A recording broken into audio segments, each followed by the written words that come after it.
कभी सोचा है कि पैसे के मामले में हम इतने अजीब और इलॉजिकल फैसले क्यों ले लेते हैं? आज हम उन्हीं छिपी हुई साइकोलॉजिकल फोर्सेस की बात करेंगे जो हमारे फाइनेंशियल बिहेवियर को कंट्रोल करती हैं। ये मैथ्स का खेल कम और हमारे दिमाग का खेल ज्यादा है। चलिए जरा इसे समझते हैं। मॉर्गन हाउसेल की ये बात सच कहूं तो इस पूरे विश्लेषण का निचोड़ है।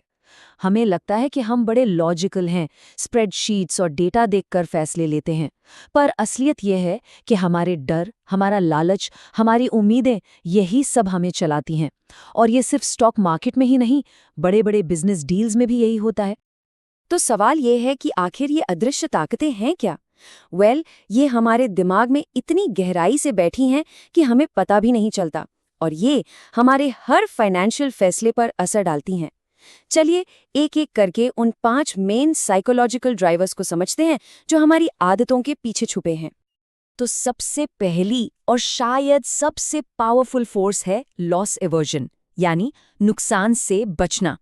इसका सीधा सा मतलब है, सोचिए 1 लाख रुपए कमाने की जो खुशी होगी ना, उससे कहीं ज्यादा दर्द 1 लाख रुपए खोने का होगा। ये दर्द ज्यादा चुभता है, और यही डर एंटरप्रेन्योर्स को वो जरूरी रिस्क लेने से रोक देता है जो उनके बिजनेस को नेक्स्ट लेवल पर ले जा सकता है। और हाँ, ये दर्द सिर्फ थोड़ा बहुत ज्यादा नहीं होता।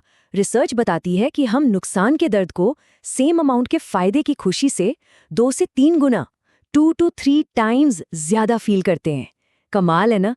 और यही वजह है कि जैसे ही मार्केट थोड़ा सा भी गिरता है, लोग पैनिक में आके सब कुछ बेचने लगते हैं।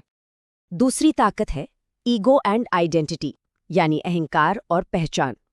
देखिए, होता क्या है कि कई एंटरप्रेन्योर्स जाने अनजाने में अपनी कंपनी के रेवेन्यू को अपनी पर्सनल आइडेंटिटी से जोड़ लेते हैं। रेवेन्यू बढ़ा तो सेल्फ वर्थ बढ़ी, रेवेन्यू घटा तो इसे पर्सनल फेलियर मान लिया, और इसी चक्कर में वो दिखावे के लिए या फिर बहुत तेजी से एक्सपैंड करने जैसे खतरनाक फैसले ले बैठते हैं। अगला है एक और मेंटल शॉर्टकट, रीसेंसी बायस। ये बड़ा इंटरेस्टिंग है। इसमें हम ये मानकर चलते हैं कि जो अभी अभी हुआ है ना, बस वही आगे भी होता रहेगा। जैसे मार्केट बढ़ रहा है तो बस बढ़ता ही जाएगा, सेल्स गिर रही हैं, अरे ये तो गिरती ही रहेंगी। और यही सोच हमें या तो ओवर कॉन्फिडेंट बना देती है या फिर बेवजह डरा देती है।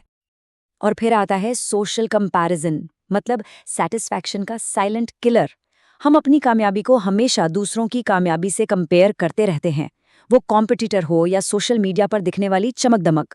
नतीजा, अपनी खुशी खत्म, और बस दूसरों से आगे निकलने की होड़ में हम रिस्की फैसले लेने लगते हैं। सच तो ये है कि ये एक ऐसी रेस है जिसे आज तक कोई नहीं जीत पाया। और हमारी लिस्ट में आखिरी है ओवर कॉन्फिडेंस। ये सोचना कि मैं तो सबसे अलग हूं, ये नियम मेरे लिए नहीं है। एंटरप्रेन्योर्स में ये बहुत कॉमन है, पर यकीन मानिए यही वो सोच है जो सबसे ज्यादा पैसा डुबाती है। ये बिलीफ कि वो मार्केट को बीट कर सकते हैं, उन्हें ऐसे रिस्क लेने पर मजबूर कर देता है जो सब कुछ तबाह कर सकते हैं। ओके, तो अब हम इन छिपी हुई ताकतों को थोड़ा बहुत समझ गए हैं। अब देखते हैं कि ये फाउंडर्स को असल में रियल वर्ल्ड में किन बड़े बिजनेस ट्रैप्स में फंसाती हैं। एक बात याद रखने वाली है, ज्यादातर बिजनेस फेलियर्स कंपटीशन की वजह से नहीं, बल्कि फाउंडर की अपनी साइकोलॉजी की वजह से होते हैं। तो ये हैं वो 4 सबसे कॉमन ट्रैप्स। पहला है बहुत तेजी से ग्रोथ के पीछे भागना। ये आता है लालच और एफओएमओ से, माने फियर ऑफ मिसिंग आउट, कि कहीं कोई मौका छूट ना जाए। दूसरा, हद से ज्यादा ऑप्टिमिज्म में मार्जिन ऑफ सेफ्टी को ही भूल जाना। तीसरा, अरे मैं सब संभाल लूंगा वाली सोच के साथ जरूरत से ज्यादा कर्ज ले लेना। और चौथा, वैलिडेशन के लिए इमोशनल स्पेंडिंग करना, मतलब एक बड़ा सा फैंसी ऑफिस ले लिया या महंगी गाड़ी खरीद ली। तो फिर इन जालों से बचा कैसे जाए? इसका जवाब है एक सुपर पावर को अपनाना, और वो है लॉन्ग टर्म थिंकिंग, लंबी अवधि की सोच। बिजनेस में ये सबसे अंडररेटेड लेकिन सबसे पावरफुल एडवांटेज है। चलिए देखते हैं ये काम कैसे करता है। इन दोनों में जमीन आसमान का फर्क है। जो लॉन्ग टर्म सोचते हैं वो सिस्टम्स बनाने पर फोकस करते हैं। वो शांत रहते हैं क्योंकि उन्हें पता है कि मार्केट में उतार चढ़ाव तो आते ही रहेंगे। दूसरी तरफ शॉर्ट टर्म थिंकर्स हर नए ट्रेंड के पीछे भागते हैं। जरा सी मंदी आई नहीं कि घबरा गए, और कॉम्पिटिटर्स की नकल करने के चक्कर में अक्सर अपना ही नुकसान कर बैठते हैं। और सबसे जरूरी बात यह है कि कंपाउंडिंग को काम करने के लिए वक्त चाहिए, चाहे वो नॉलेज हो, कस्टमर का ट्रस्ट हो या ब्रांड रेपुटेशन, इन सबको ग्रो होने में टाइम लगता है। देखिए, जो 1 साल के लिए ब्रिलियंट परफॉर्मेंस देता है, वो कभी भी उस इंसान को नहीं हरा सकता जो 10 साल तक कंसिस्टेंटली टिका रहता है। गेम में बने रहना ही जीत है। अब आते हैं हमारी दूसरी सुपर पावर पे, और वो है सिंप्लिसिटी, यानी सादगी। मॉर्गन हाउसल कहते हैं कि सिंपल फाइनेंशियल प्लान्स हमेशा कॉम्प्लेक्स प्लान से बेहतर काम करते हैं। क्यों? क्योंकि उन्हें फॉलो करना आसान होता है और वो इमोशनली सस्टेनेबल होते हैं। मतलब आप लंबे समय तक उन पर टिके रह सकते हैं। और यही प्रिंसिपल बिजनेस पर भी लागू होता है। एक सिंपल बिजनेस जिसकी फिक्स्ड कॉस्ट्स कम हो और जो सिर्फ कस्टमर की जरूरतों पर फोकस करे, वो किसी भी क्राइसिस में खड़ा रहता है। दूसरी ओर एक कॉम्प्लेक्स बिजनेस जिसका बर्न रेट बहुत ज्यादा हो, वो जरा से प्रेशर में ताश के पत्तों की तरह ढह जाता है। तो सादगी जीतती क्यों है? सीधी सी बात है, सिंपल प्लान्स में फैसले कम लेने पड़ते हैं, और जब फैसले कम तो इमोशनल प्रेशर में गलती करने के चांसेस भी कम।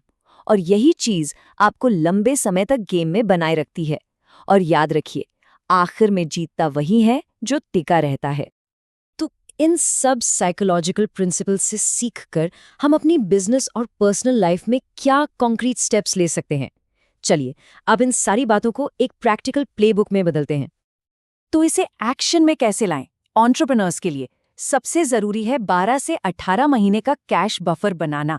इन्वेस्टर्स के लिए सबसे बड़ा मंत्र है लॉन्ग टर्म इन्वेस्टेड रहना और अपने इमोशंस को कंट्रोल में रखना। और जब बात पर्सनल फाइनेंस की आती है तो सबसे बड़ा सच यही है, अपनी इनकम से कम में जीना सीखें और दिखावे के पीछे भागने के बजाय मन की शांति को चुनें। असली दौलत यही है। और आखिर में एक सवाल जो हर किसी को खुद से पूछना चाहिए, जो पैसा कमाया जा रहा है वो क्या खरीद रहा है? प्रेस्टीज यानी दिखावा, या पीस यानी मन की शांति? क्योंकि इसका जवाब ही ये तय करेगा कि कोई असल में अमीर है या नहीं। सच्ची दौलत बैंक अकाउंट में नहीं होती, वो इस बात में होती है कि अपने वक्त और अपने चॉइसेस पर कितना कंट्रोल है।